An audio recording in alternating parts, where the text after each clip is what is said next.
Mi abuela me regaló su anillo más valioso en secreto. Cuando murió, todos me llamaron ladrona. En su velorio, lo usé con orgullo. Y le mostré a cada uno el video donde ella me lo entregaba. Mi abuela era de esas mujeres que parecían haber nacido con una brújula interna para detectar la hipocresía. Tenía la lengua filosa, el humor negro como el café que tomaba sin azúcar y una capacidad impresionante para recordar cada deuda emocional que alguien le debía, incluso si había pasado medio siglo desde que ocurrió. No era cálida en el sentido tradicional, no era de abrazos ni de esas frases tiernas que se esperan de una abuela, pero si te quería, lo sabías, porque se aseguraba de que no te faltara nada cuando de verdad importaba. Yo no fui su nieta favorita por ser la más dulce o la más dedicada a la familia, sino por ser la única que, cuando las cosas se pusieron feas, no huyó. Me quedé.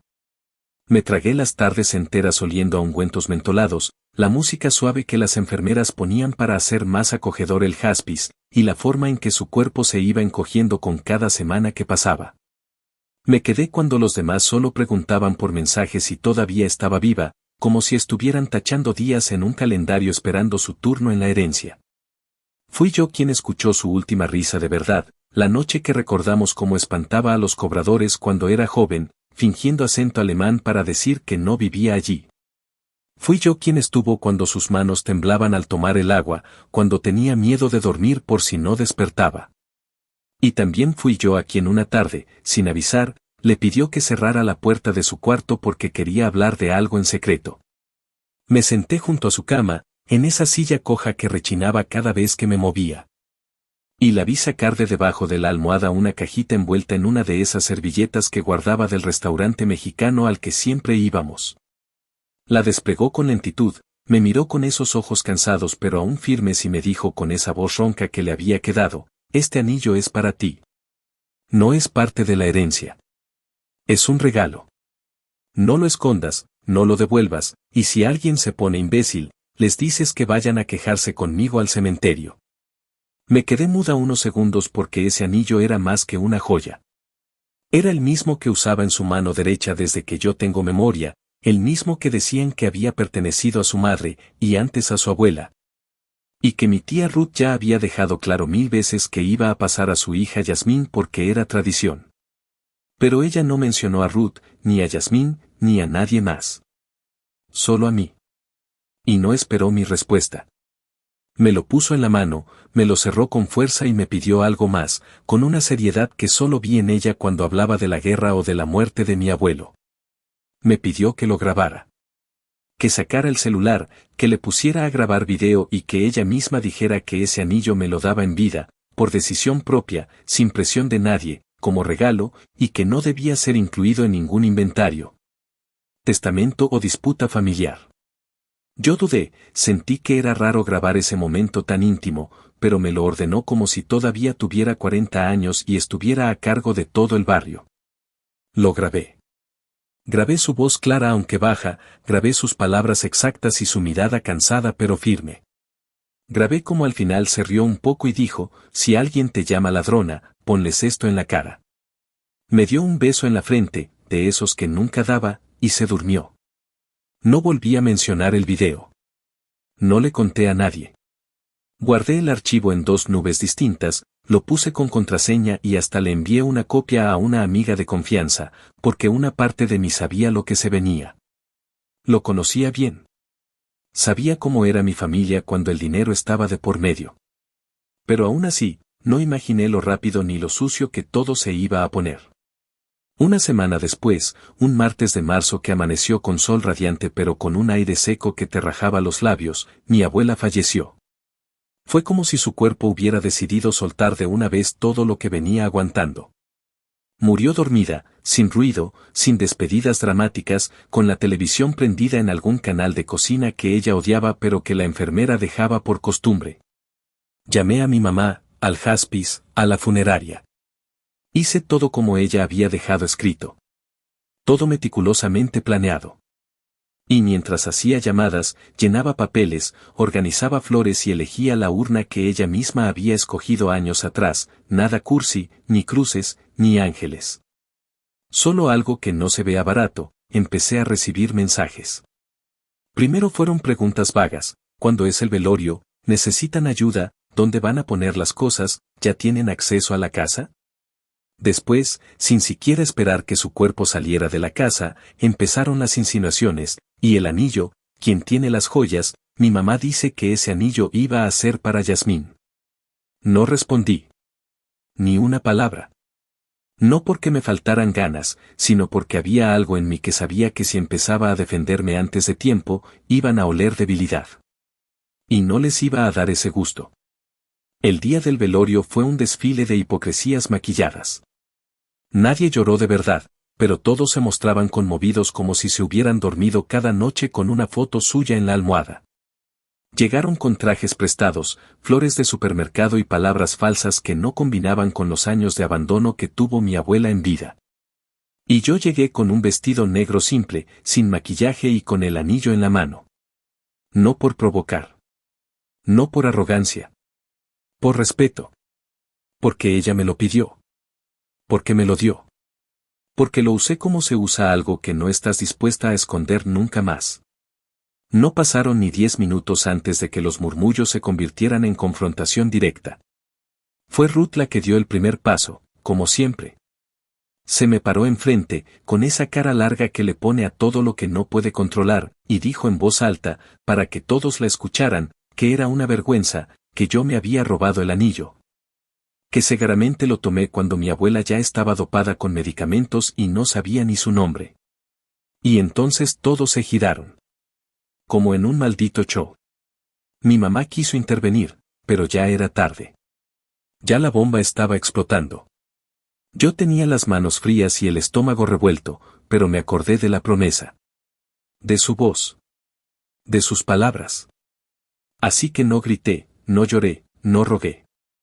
Caminé hasta la pantalla donde estaban pasando un pase de diapositivas cursi con fotos viejas de ella con música instrumental.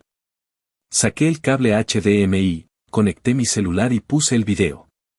El salón se quedó en silencio. Silencio real. Silencio incómodo. Se escuchaba su voz, baja pero clara, diciendo mi nombre completo, entregándome el anillo, maldiciendo a los que se quejaran, repitiendo que era un regalo, que era mío, que no formaba parte de ninguna herencia. Cuando terminó el video, nadie dijo nada. Nadie aplaudió. Nadie pidió disculpas. Solo silencio. Luego, Yasmín intentó decir que eso podía estar editado, que no se veía claro. Yo me reí, con el corazón latiéndome en las sienes, y le respondí: editado tus huevos, Yasmín. Se ve hasta la fecha, la hora, y tu voz de fondo pidiendo malditas alitas por Uber Eats. Nadie se rió. Ni siquiera mi mamá. Ahí, en ese salón helado, entre coronas de flores baratas y miradas sucias, entendí algo. Ellos no iban a parar. No porque tuvieran razón. No porque el anillo fuera importante. Iban a seguir porque odiaban que algo no les perteneciera. Porque no soportaban que mi abuela me eligiera a mí. Y si pensaban que con insultos, rumores o miradas iban a hacer que lo devolviera, no me conocían. ¿O sí? Pero no sabían que esa versión mía, la que antes callaba por miedo a ser la conflictiva, ya no existía. Porque ahora tenía pruebas. Tenía una promesa. Y tenía una misión muy clara: no permitir que me llamaran ladrona sin que sintieran el peso exacto de lo que eso implicaba. No iba a devolver nada. No iba a agachar la cabeza. No esta vez. Y eso, aunque aún no lo sabían, iba a ser el inicio de una guerra silenciosa donde cada ataque suyo iba a recibir una respuesta tan precisa como brutal. Porque si ellos querían pelear por un anillo, yo iba a pelear por el respeto que me negaron toda la vida. Actualización 1. Pasaron exactamente 11 días desde el velorio hasta que todo empezó a escalar de verdad, aunque en el fondo yo sabía que no era un inicio, sino una continuación disfrazada. El video de mi abuela se había compartido entre todos los primos, tías y hasta conocidos lejanos que ni siquiera aparecieron el día del servicio. Algunos, claro, no dijeron nada, otros dejaron sus mensajitos hipócritas en privado diciendo que esperaban que fuera cierto o que ojalá el anillo no destruyera a la familia. como si el maldito pedazo de oro tuviera vida propia y estuviera conspirando para sembrar odio entre nosotros. Lo que nadie decía, aunque todos pensaban, era que el verdadero veneno no venía del anillo, sino del hecho de que me lo hubieran dado a mí. No a la hija mayor. No a la nieta bonita y bien casada. No a la que estudió en la universidad cara ni a la que presume fotos con gente que ni recuerda su nombre. Me lo dio a mí. A la que nunca fue prioridad. A la que trabajó medio tiempo limpiando casas mientras cuidaba a la misma abuela que ahora todos decían adorar. Yo me preparé. Empecé a revisar mis mensajes todas las mañanas con una mezcla de asco y resignación. Guardé capturas de pantalla, archivé todo, y comencé a escribirlo en una carpeta como si fuera un puto expediente. Tenía ya registradas las indirectas que lanzaban en redes sociales, publicaciones tipo la verdadera familia no roba lo que no le pertenece o qué tristeza ver cómo algunas personas se aprovechan de los muertos. Los correos que llegaban con supuesta cortesía pero que estaban cargados de veneno disfrazado de preocupación, y las llamadas perdidas de números que sabía perfectamente que eran de Ruth o de su marido. No respondí ninguna. No por cobarde, sino porque estaba esperando el momento exacto para actuar. No iba a desgastarme reaccionando a cada provocación. Ya no era esa versión mía que se justificaba por todo. Ahora tenía algo claro, cada palabra suya era una oportunidad para defenderme con pruebas. Y si algo me había enseñado mi abuela, era a nunca entrar en guerra sin un maldito plan. Fue a finales de esa semana cuando recibí la primera señal de que se venía algo más grande. Me llegó un correo redactado de manera sospechosamente formal, con un archivo adjunto titulado inventario-parcial-joyas-herencia-familiar, firmado por un supuesto abogado que, según ellos, estaba colaborando de manera informal con la familia. El archivo tenía una lista en Word, sin logos ni membretes, donde enumeraban objetos que según testigos estaban en posesión de mi abuela en vida. Entre ellos, claro, estaba el anillo. Y justo al lado, como si se tratara de un objeto extraviado, decía en rojo, actualmente en posesión de nieta, nombre omitido por respeto. Requiere devolución inmediata para su evaluación y custodia. Me reí. Pero no fue una risa alegre. Fue esa risa amarga que te sale cuando sabes que están subestimando tu inteligencia de forma tan descarada que te ofende. Cerré el archivo, tomé una libreta y escribí, primera advertencia formal. Inventario trucho. Archivo sin respaldo legal. Luego guardé copia del correo, del archivo y de la dirección IP con la que había sido enviado. No soy experta en leyes, pero sabía que ese documento era tan falso como sus intenciones de reconciliación. El mismo día, mientras almorzaba en la cafetería donde trabajo como asistente de cocina, decidí hablar con una mujer que viene todos los martes y con la que ya había tenido varias conversaciones casuales. Ella es abogada de familia. No me iba a cobrar por una cita formal porque no era su estilo, pero me regaló media hora de su tiempo mientras esperábamos que se enfriara un pastel de carne que acababa de salir del horno. Le mostré el correo, le expliqué la situación y le hablé del video. Su primera reacción fue soltar un estos pendejos creen que porque la palabra, herencia, suena rimbombante pueden intimidarte. Me explicó, con palabras simples y sin vueltas, que lo que mi abuela me dio en vida no puede ser reclamado como parte del patrimonio a menos que haya un documento firmado que lo contradiga, y que el video, en este caso, era más que suficiente para demostrar la intención de regalo y la autonomía de mi abuela al momento de entregarlo. Me aconsejó enviar un correo de respuesta donde dejara claro que cualquier otro intento de reclamar el anillo sería considerado como acoso y que tenía respaldo legal en caso de ser necesario. Me dijo también algo que no se me va a olvidar, no respondas como nieta dolida. Responde como mujer que ya no acepta que la callen. Esa misma noche redacté la respuesta. Usé un lenguaje firme, directo, sin adornos. Dije que el anillo fue entregado en vida, que existen pruebas audiovisuales con fecha y hora verificables, y que cualquier intento de recuperación sería tratado como acoso personal. Lo envié con copia a mi cuenta secundaria y, por si acaso, imprimí una copia física y la guardé en una carpeta con el resto de mis pruebas. El silencio que siguió fue corto pero denso. Duró 2 días. Y luego llegó la explosión. Ruth me respondió con un mensaje que olía a amenaza camuflada de decepción. Decía algo como lamento que hayas decidido ponerte en contra de tu propia sangre por un objeto material y que ya se verá en los próximos pasos si estás preparada para las consecuencias de tus actos. Me limité a responder con 2 palabras que lo resumían todo: nos vemos. Nada más. Nada menos. Al día siguiente, Yasmín me escribió directamente. No para insultarme, sino con esa falsa humildad de siempre. Me pidió que le prestara el anillo solo por una tarde, que quería tomar unas fotos familiares con él para rendir homenaje a la abuela, que luego me lo devolvería sin problema. Me lo decía como si fuéramos amigas, como si no me hubiera llamado ladrona en medio de un velorio. Le respondí sin adornos, sin sarcasmo y sin filtros: ve a chingar a tu madre con tus fotos familiares. La bloqueé de inmediato. Y sí, me temblaban las manos. Y sí, por un momento sentí que me había pasado de dura. Pero al ver mi reflejo en el espejo del baño, con los ojos inyectados y el corazón latiendo rápido, supe que no. No me había pasado. Me había defendido. Y esa era la línea que ya no pensaba volver a cruzar en dirección contraria. Fue en ese instante donde dejé de ver todo esto como un simple drama familiar y empecé a entender que estaba frente a una guerra silenciosa, donde ellos iban a usar la culpa, la nostalgia y la vergüenza como armas. Pero yo tenía algo más poderoso: la verdad. Una verdad documentada, dicha con claridad, grabada con la voz de la única persona que tenía derecho a decidir sobre ese anillo. Y así, sin gritar, sin escándalos, empecé a preparar el terreno. Porque si creían que iban a hacerme retroceder con indirectas, amenazas disfrazadas o frases de telenovela sobre la unidad familiar, entonces no tenían ni idea del tipo de mujer que habían subestimado. La que se quedó limpiando vómito cuando todos se largaron. La que escuchó el último suspiro sin hacer de eso un espectáculo. La que, ahora, no iba a devolver nada.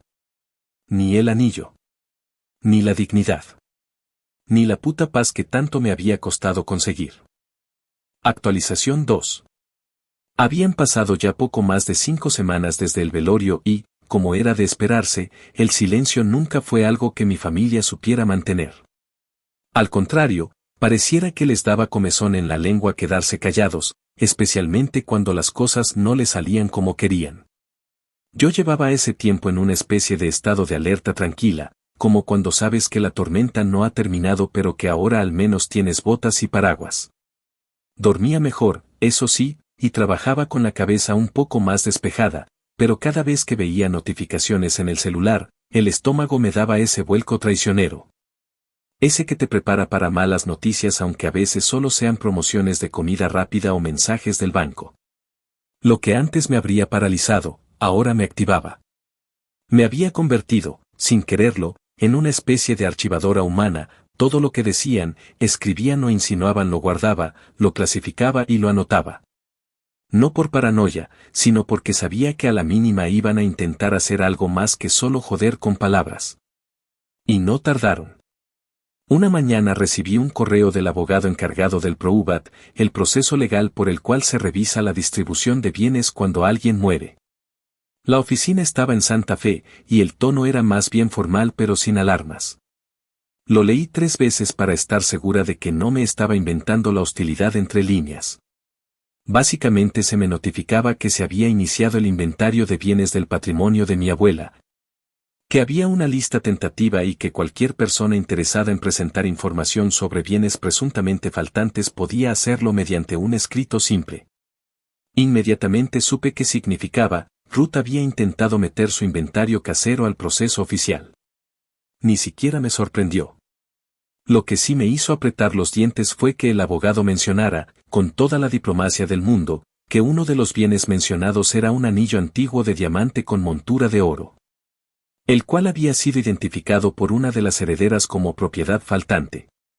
Me ardió la sangre, no porque pensara que iban a quitármelo, yo sabía que legalmente el anillo era mío, sino por la osadía de seguir intentando presentarme como ladrona incluso ante terceros profesionales. Como si no bastara haberlo hecho delante de toda la maldita familia en pleno velorio. Me puse el anillo, literal, como si fuera una armadura. Me lo puse con intención, con rabia contenida y con esa mezcla de dignidad y desafío que ya se me estaba volviendo costumbre. Agendé una cita para asistir al despacho del abogado del Proubat el martes siguiente. No me iba a presentar con correos ni indirectas. Me iba a presentar con el video. Con copia física del testamento. Con mi celular lleno de archivos etiquetados. Con cada puto segundo grabado de esa conversación en la que mi abuela me lo entregó, con fecha y hora bien clara, y con los metadatos respaldados en la nube. Cuando llegué a la oficina, me sorprendió ver que también estaba Ruth con su esposo, ese pobre diablo que repite todo lo que ella dice como si no tuviera columna vertebral. Ella se levantó como si estuviéramos en una película de abogados de la tele, me saludó con una sonrisa fingida y dijo algo como me alegra que hayas decidido venir para aclarar todo esto en persona. No le respondí. Solo me senté, le di los buenos días al abogado y esperé a que empezara. La reunión fue breve, directa y mucho más reveladora de lo que esperaba. Cuando el abogado explicó que, según la ley estatal, solo los bienes que estaban en posesión de la fallecida al momento de su muerte podían formar parte del inventario y la posterior distribución, noté cómo Ruth se tensó. Intentó decir que el anillo siempre estuvo en la caja de joyas de mi abuela, que tenía fotos antiguas donde se le veía usándolo y que, por lo tanto, formaba parte de su patrimonio. Pero fue el abogado quien, con una calma asesina, le respondió que el uso no implicaba propiedad si había evidencia de una donación en vida. Ahí fue cuando tomé el teléfono, abrí el video, y lo puse sobre la mesa. Ni siquiera hablé. Solo le pedí al abogado si podía revisarlo y verificar que era reciente. Él lo hizo. Lo vio. Lo escuchó.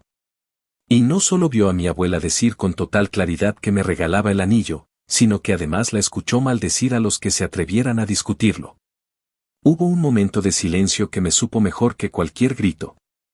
Ruth ni siquiera quiso verlo entero. Dijo esto no prueba que ella estuviera en sus cabales y el abogado levantó una ceja, preguntando si tenía documentos médicos que probaran que mi abuela estaba incapacitada en el momento de la grabación. No tenía. Por supuesto que no los tenía. Porque no existían. Salí de esa reunión sintiéndome no triunfante, pero sí respaldada. Era diferente.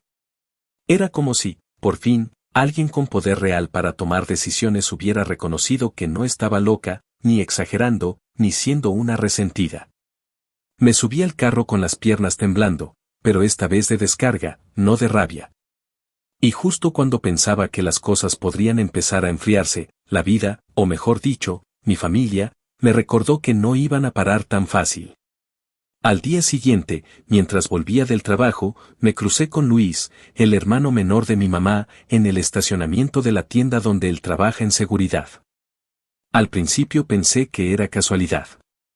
Luego me di cuenta que no. Caminó hacia mí con la espalda recta, con esa actitud de macho barato que siempre ha tenido, y me dijo sin rodeos que estaba ensuciando el apellido y que si tuviera un poco de decencia, devolvería el anillo para la familia. Yo respiré hondo. Me negué a responderle con violencia, pero cuando intentó pararse frente a mí para bloquearme el paso, me empujó el hombro con la excusa de que solo quería llamar mi atención. Y ahí fue cuando, sin dudarlo, saqué el celular y empecé a grabar. Lo grabé insultándome, grabé su cara roja de furia, grabé cada palabra que salió de su boca. Y lo miré a los ojos y le dije en voz alta, clara, firme, no me vuelvas a poner un dedo encima. No te lo repito. Se quedó inmóvil por un segundo, como si no entendiera que ya no tenía poder sobre mí. Luego escupió al suelo y se fue. Esa misma noche hice algo que nunca pensé hacer. Fui a la comisaría de mi barrio y puse un reporte. No era una denuncia criminal, pero sí un reporte oficial de acoso y agresión verbal. No porque creyera que iban a meterlo preso. Pero porque quería que quedara registro. Porque si en algún momento las cosas se salían de control, yo ya tenía una línea trazada. La oficial que me atendió fue amable, me hizo preguntas sin juzgar, y me dijo que había hecho lo correcto. Me fui con una copia impresa del reporte en la mano. Lo guardé con el resto de mis documentos. Y esa noche dormí mejor. No por venganza, no por victoria, sino porque ya no me sentía indefensa. Sabía que ellos seguían ahí, acechando, esperando cualquier excusa para atacar de nuevo. Pero también sabía que yo ya no estaba sola. Tenía respaldo. Tenía evidencia. Tenía límites. Al día siguiente, como si fuera una broma pesada del universo, mi tía Ruth subió a Facebook una foto vieja de mi abuela con el anillo puesto. La acompañó con un texto melodramático que decía: hoy recuerdo a mi madre con dolor, porque alguien se llevó su última joya como si no fuera nada. Ojalá la conciencia pese más que el oro. Yo no quería responder. No quería darle el gusto de verme entrar en su show. Pero algo dentro de mí, algo que me decía que si no hablaba ahora me iba a arrepentir, me empujó a actuar. Subí el video completo a mi propio perfil. Sin cortes. Sin filtros. Sin texto explicativo. Solo el video. Dejé que su voz lo dijera todo. Que su risa se escuchara, que su decisión quedara clara. Y mientras algunos me mandaban mensajes diciendo que había sido innecesario, otros, gente que ni siquiera sabía que me seguía, me escribieron para agradecerme por defender la voluntad de una mujer que, en vida, muchos ignoraron. Porque al final, eso era lo que estaba haciendo. No defendía solo un anillo. Defendía el derecho de mi abuela a decidir. El derecho de alguien a ser escuchada incluso después de muerta. Y sobre todo, defendía mi lugar. Uno que no pedí, pero que me gané cuando me quedé a cuidarla cuando todos los demás se borraron. Y si pensaban que podían borrar ese gesto con insultos, amenazas o publicaciones baratas en redes, estaban a punto de descubrir que se habían metido con la versión de mí que ya no necesitaba su validación para existir. La versión de mí que ya no pensaba callarse nunca más. Actualización 3. Habían pasado más de 3 meses desde que mi abuela falleció y, aunque en teoría todo debería haber ido bajando de intensidad con el tiempo, en mi caso era al revés, mientras más días pasaban, más sucia se volvía la jugada. No solo seguían con los comentarios venenosos y los ataques pasivo-agresivos en redes sociales, que ya eran parte del fondo sonoro constante de mi vida, sino que además empezaron a usar un lenguaje cada vez más legal. Más técnico, como si armaran una obra de teatro de la familia decente que busca justicia para convencerse de que su versión era la correcta. Yo ya no me sorprendía de nada. La verdad, hasta esperaba que en cualquier momento apareciera alguno de ellos vestido con traje y portapapeles en la mano simulando ser abogado, así de ridícula se estaba volviendo la cosa. Pero lo que no me esperaba fue que intentaran usar una firma legal falsa para intimidarme, y lo peor de todo, que lo hicieran con tanta torpeza que solo terminaron dándome más herramientas para exponerlos. Una tarde, mientras revisaba los correos acumulados de la semana en la bandeja que usaba exclusivamente para temas familiares, porque sí, tuve que separar todo para no volverme loca. Me encontré con un mensaje con asunto reclamo legal urgente, revisión de bienes heredados. El remitente tenía un nombre que sonaba rimbombante, algo tipo González y Partners Legal Support, pero el dominio del correo era un Gmail común y corriente, sin firma oficial, sin dirección física. Sin ningún maldito detalle que le diera siquiera una pizca de credibilidad. Abrí el documento adjunto con precaución, primero desde el visor del navegador por si acaso, y apenas lo leí me reí. No por alivio. No por burla. Me reí de puro coraje disfrazado de incredulidad. Era un intento mal hecho de carta formal, donde me solicitaban que entregara voluntariamente el bien disputado para su evaluación por parte de la Junta Familiar legalmente constituida. ¿Qué carajos era una Junta Familiar legalmente constituida? ¿Dónde se supone que se registran esas estupideces? En el club de las tías despechadas. La carta seguía diciendo que si no accedía al pedido, podrían tomar acciones legales incluyendo pero no limitadas a una denuncia formal por apropiación indebida de patrimonio familiar. Usaron frases armadas sacadas de plantillas de Internet, con errores de redacción, signos de puntuación desordenados y hasta mal escrito mi segundo nombre. Ahí entendí que no era un intento real de iniciar un proceso legal, sino una maniobra psicológica para intimidarme, para hacerme creer que tenían la ley de su lado y que yo era la que estaba violando algo. Guardé la carta. La imprimí. Le saqué captura. La adjunté en la carpeta con todo lo demás y se la llevé directamente a la abogada con la que ya venía trabajando desde hacía semanas. Esta vez sí la contraté formalmente. Pagué por su tiempo, por su experiencia y porque ya estaba harta de ser la que tenía que defenderse sola todo el tiempo. Le expliqué todo el contexto, le mostré el historial de acoso, el video, los correos anteriores y, por supuesto, esta joya de amenaza mal disfrazada. Me miró con una mezcla de respeto y fastidio, no hacia mí, sino hacia ellos, y me dijo, esto ya pasó de molesto a peligroso. Están intentando quebrarte. Vamos a responder en forma.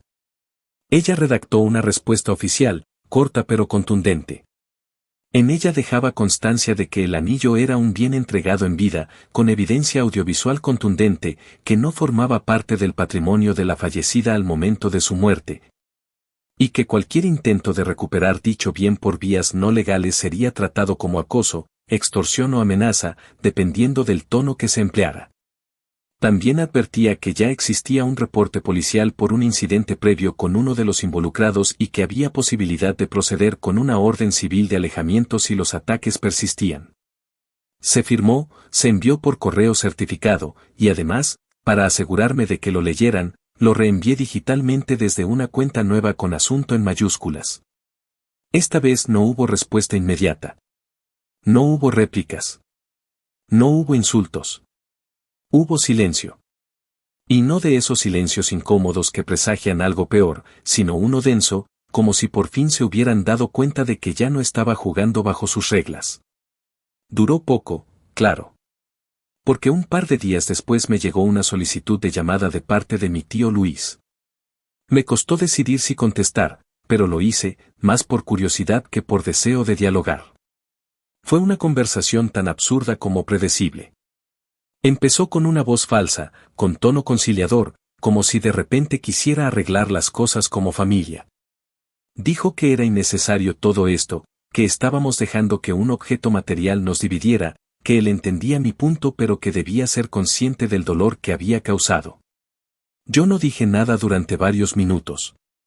Solo lo dejé hablar, como quien escucha a un vendedor intentando colocar una suscripción trampa. Hasta que llegó el punto exacto donde cambió el tono. Como siempre. Como hacen los cobardes cuando se dan cuenta de que no pueden manipular.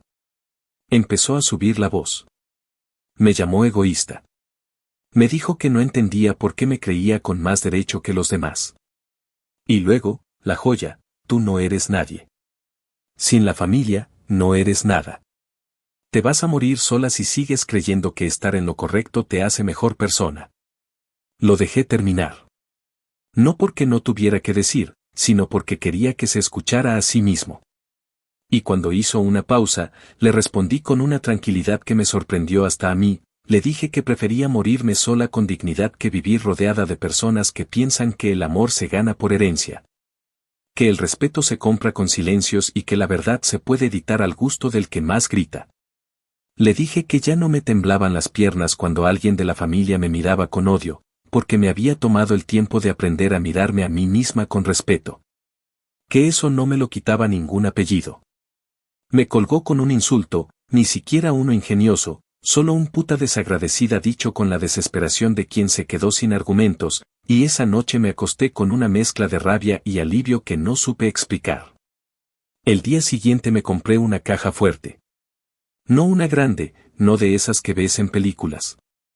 Una pequeña, discreta, lo suficiente para guardar el anillo, los documentos y una libreta donde fui escribiendo todo. No porque pensara que alguien iba a entrar a robar, sino porque sentía que tenía que empezar a protegerme más allá de lo emocional. Era mi forma de decirme a mí misma que mi historia importaba.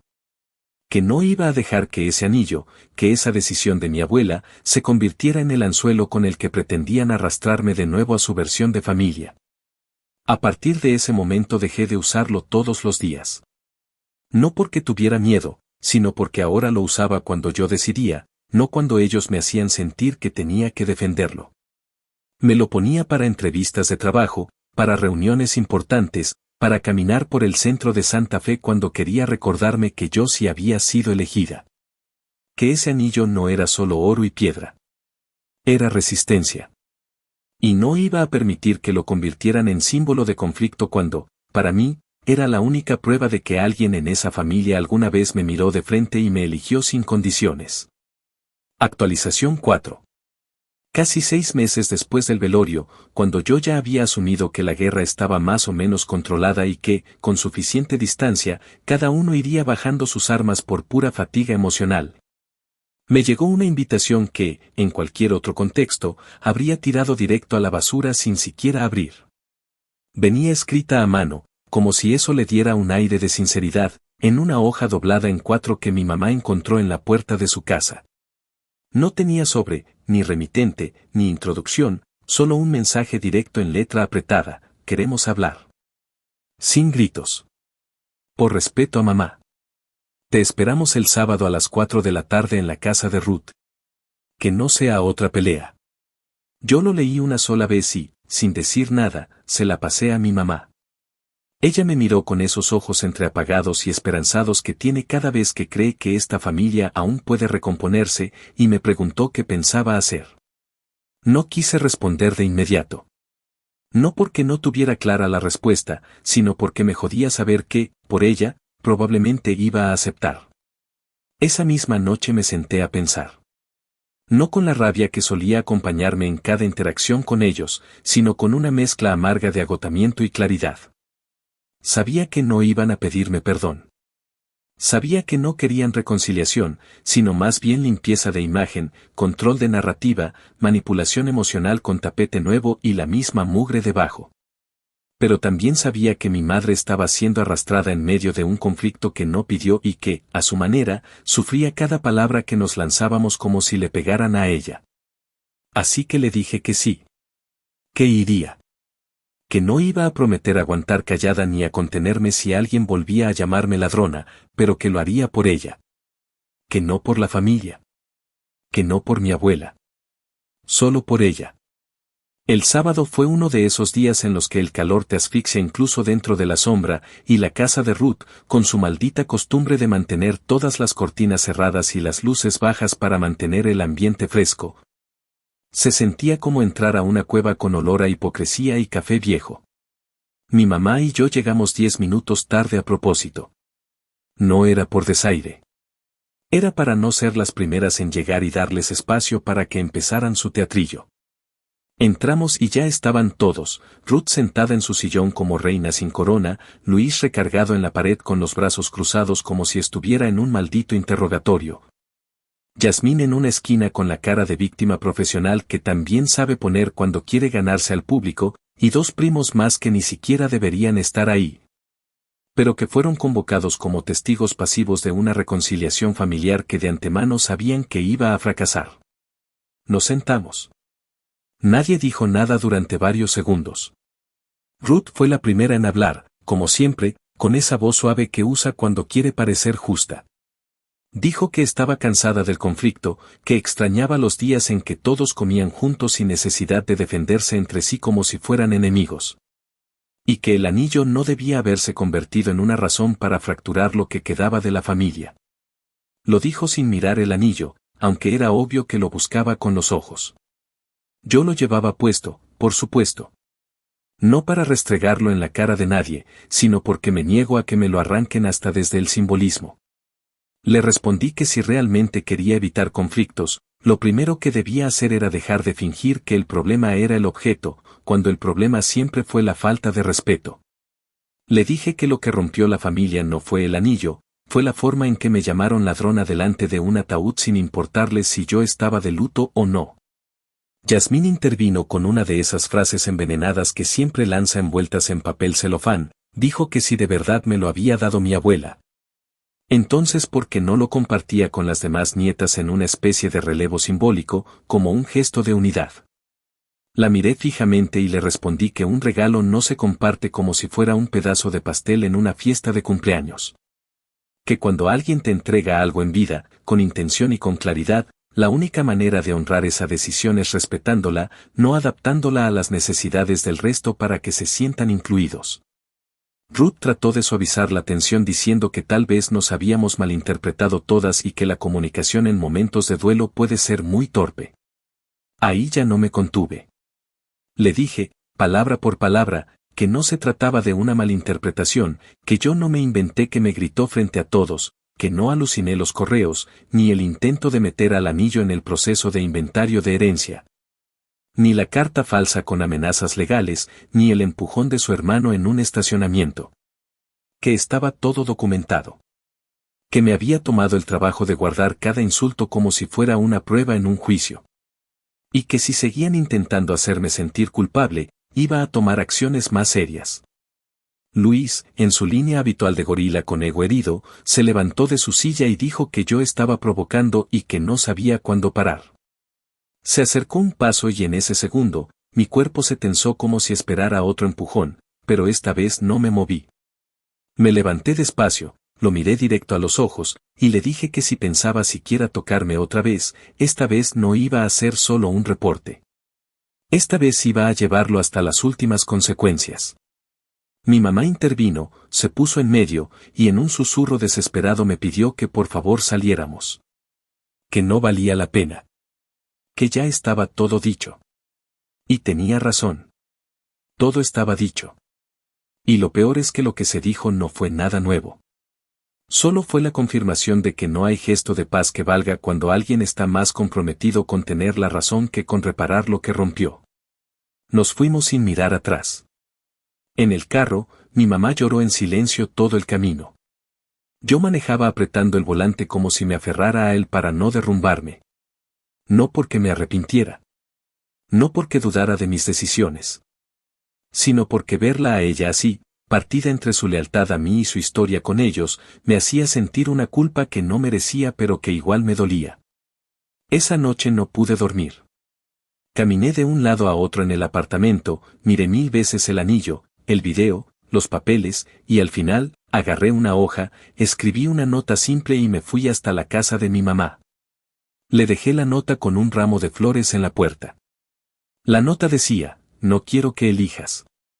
Solo quiero que no me dejes sola cuando me defiendas. No me voy a ir de tu lado. No ahora. No después. Pero necesito que me tengas de la mano, no detrás. Me fui sin esperar que la leyera.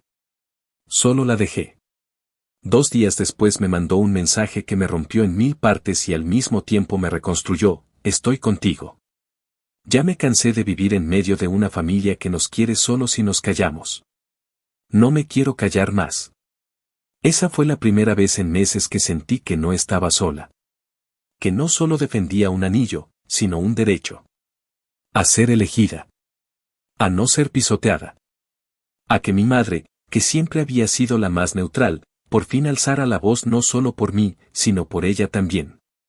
Ese día entendí que la venganza no siempre se trata de gritar más fuerte. A veces se trata de construir trincheras donde antes te obligaban a poner la otra mejilla. A veces se trata de no retroceder. Ni un centímetro. Porque cuando alguien te llama ladrona sin pruebas, te están robando algo mucho más valioso que un objeto, te están quitando tu voz. Actualización 5. Pasaron otros 3 meses después de aquella falsa reconciliación familiar y, aunque mi madre y yo logramos mantenernos al margen del escándalo abierto, la tranquilidad seguía siendo un espejismo frágil.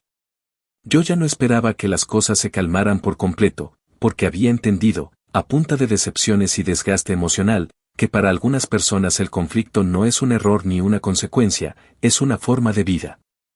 Lo entendí cuando noté que incluso el silencio era interpretado como provocación, que hasta mi ausencia en ciertas reuniones familiares era señal de soberbia o culpa. Como si no bastara con no hablarles, ellos querían que además me arrastrara.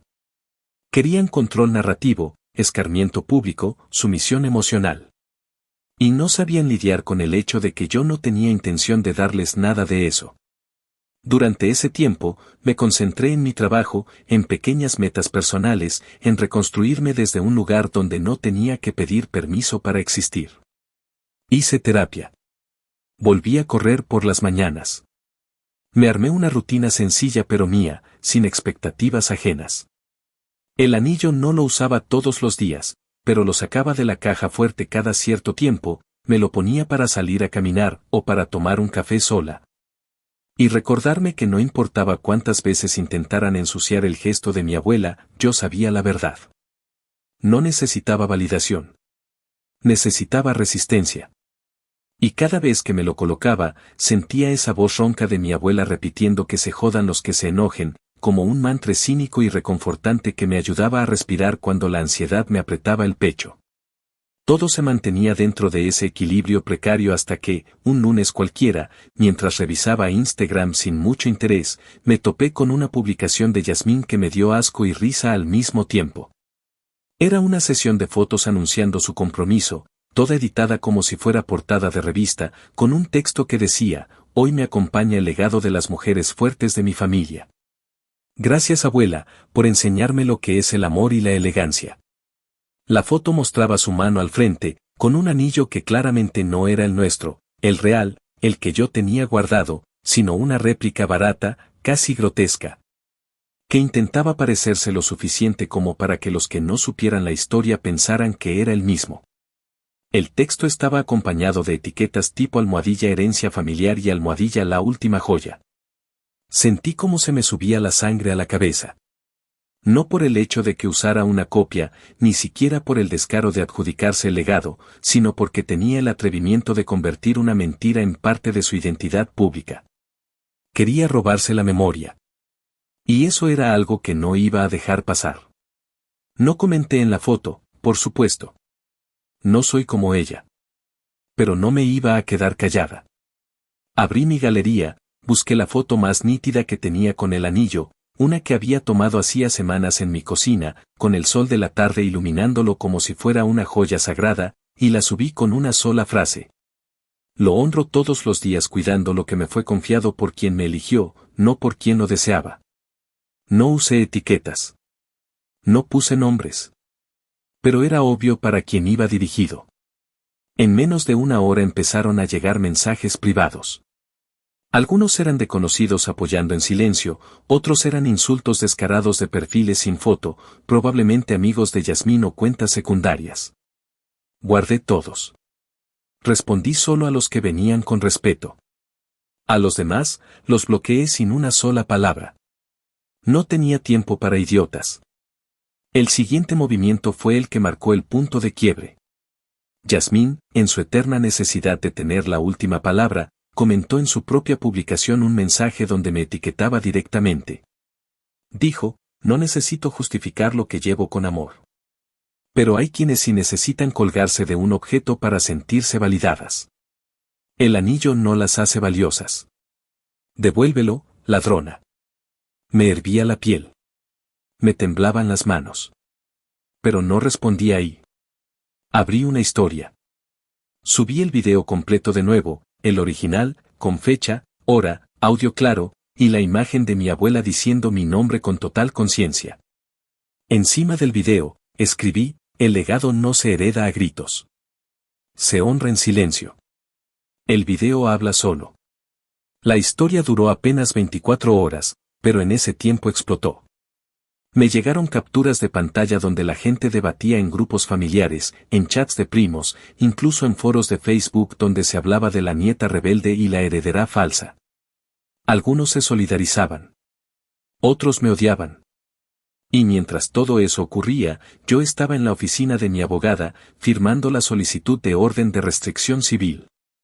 Le expliqué con detalle cómo había escalado el acoso, cómo las provocaciones eran constantes, cómo el intento de suplantación de la historia era un patrón claro de hostigamiento.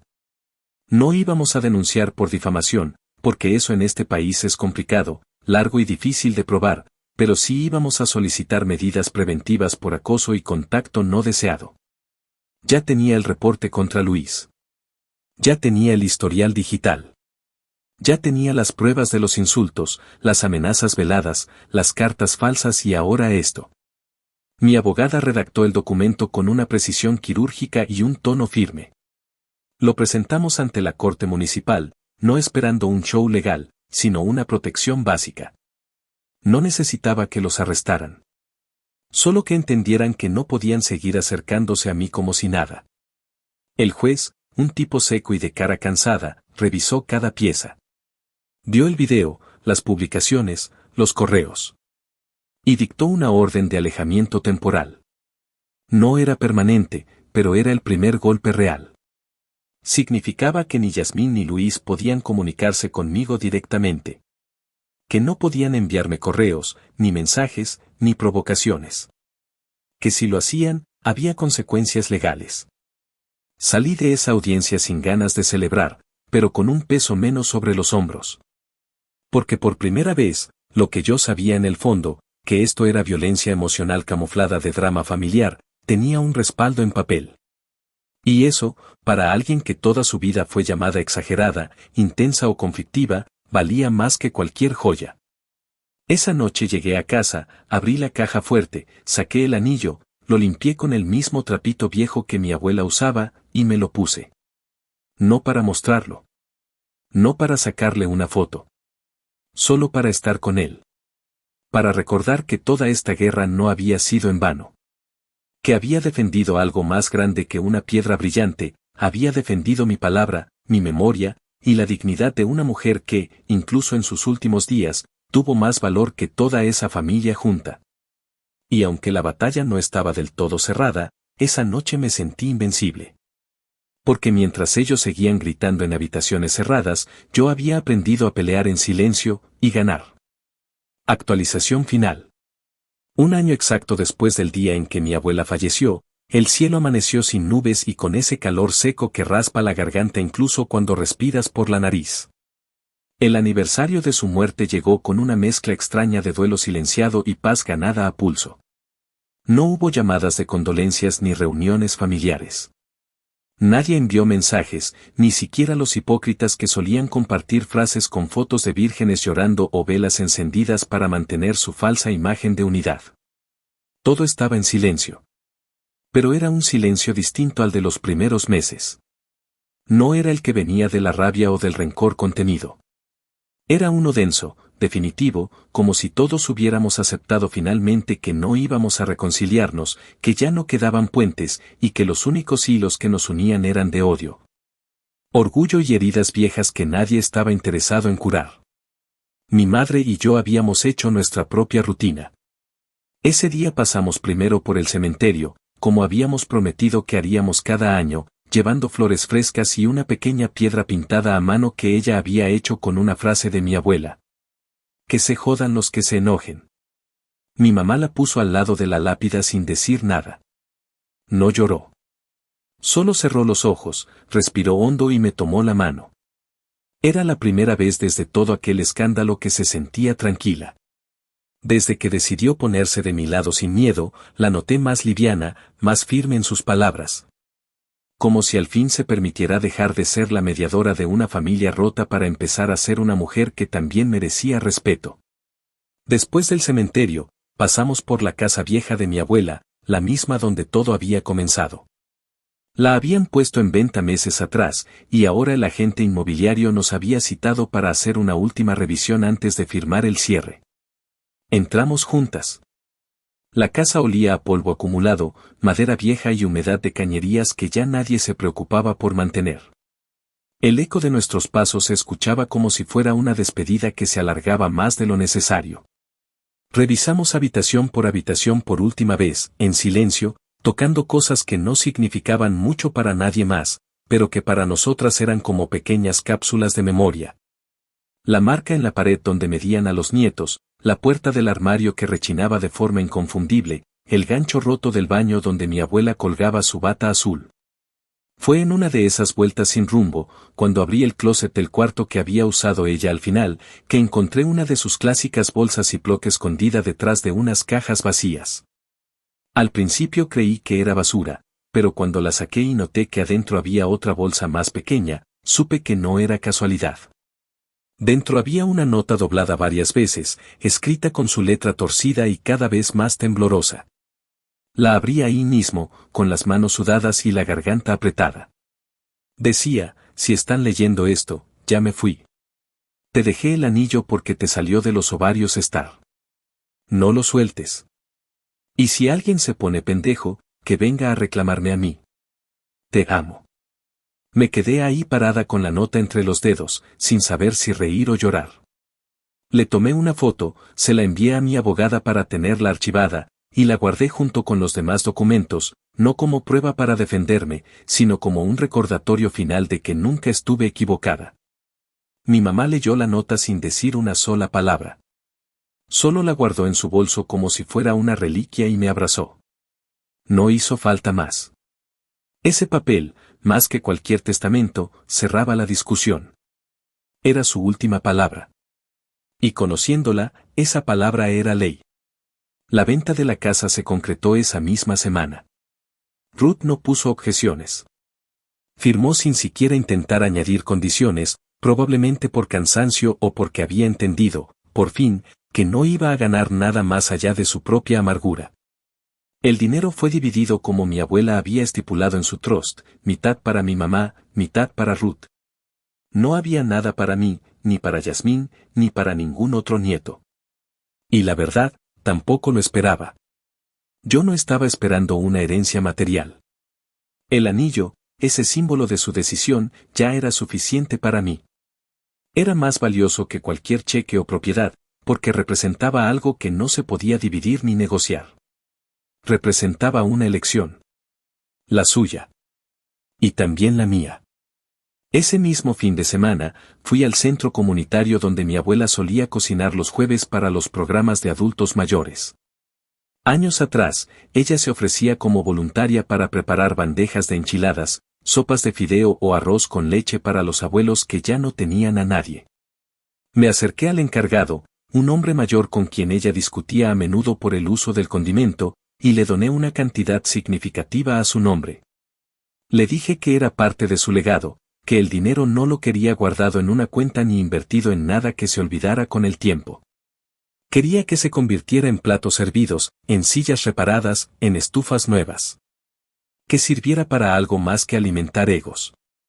Él me miró y me dijo que aún recordaba cómo mi abuela le gritaba por ponerle cebolla cruda a la ensalada. Nos reímos los dos. No con tristeza. Con orgullo. Porque esa era la mujer que queríamos recordar. La que no se callaba. La que decidía. La que no le debía disculpas a nadie. Unos días después, mientras organizaba mi pequeño apartamento, abrí la caja fuerte para guardar la nota. Saqué el anillo. Lo observé con detenimiento. Era hermoso, sí, pero también era pesado. No en gramos. En historia. En lo que me había costado sostenerlo. En todo lo que implicaba haberlo defendido sin soltarlo, incluso cuando me hubiera resultado más fácil tirarlo al mar y dejar de pelear. Me lo puse, no para salir ni para presumir. Solo para sentirlo ahí, en mi mano. Como testimonio. Como cicatriz que no se ve, pero que arde si te la tocan. Unos días más tarde, mientras tomaba café en una terraza del centro, lo vi. Luis, solo, con el cabello más gris de lo que recordaba, caminando como si le pesaran las rodillas y los años. Me vio también. Se detuvo unos segundos, como si dudara si saludar o no. No había orden de restricción ya. Se había vencido hacía semanas. Pero mantuvo su distancia. Me observó el anillo, porque claro que lo vio, y dijo con esa voz seca que usaba cuando no sabía cómo tragar su propio orgullo, se veía mejor en mamá. No había burla. No había veneno. Era solo una afirmación triste, de esas que no esperan respuesta. Pero yo la tenía. Lo miré a los ojos, sin rencor, sin rabia, sin pena, y le respondí, se ve mejor donde ella decidió. Me dio una media sonrisa rota, bajó la cabeza y siguió caminando. No hubo disculpas. No hubo redención. Pero tampoco hubo ataque. Solo aceptación. Y eso, viniendo de él, era el equivalente a una rendición silenciosa. Esa noche, mientras escribía en mi cuaderno viejo, el que usaba para no volverme loca durante todos esos meses de mierda, entendí que mi venganza no había sido ruidosa, ni explosiva, ni rápida. Había sido lenta, paciente, construida con cada línea de defensa que no permití que cruzaran. No se trató de destruirlos. Se trató de no dejar que me destruyeran. De que cada intento suyo de robarme la memoria, el respeto o el legado, se estrellara contra el límite que aprendí a poner. De que cada palabra que antes me dolía, ahora me resbalara porque ya no tenía espacio dentro de mí. Mi abuela siempre decía que la familia no es quien te cría ni quien comparte tu sangre. Es quien te respeta incluso cuando no está de acuerdo contigo. Y si algo me quedó claro después de todo esto, es que el respeto no se pide. Se exige. Se defiende. Se sostiene hasta que tiemblen los brazos, pero no se suelta. Ese anillo no era solo una joya. Era una declaración. Y yo cumplí con defenderla. Hasta el final. Porque ella me eligió. Porque yo lo sostuve. Porque, al final, ellos no me pudieron quitar ni una sola cosa que no les pertenecía. Y eso, en un mundo donde todos quieren arrancarte pedazos, es una puta victoria.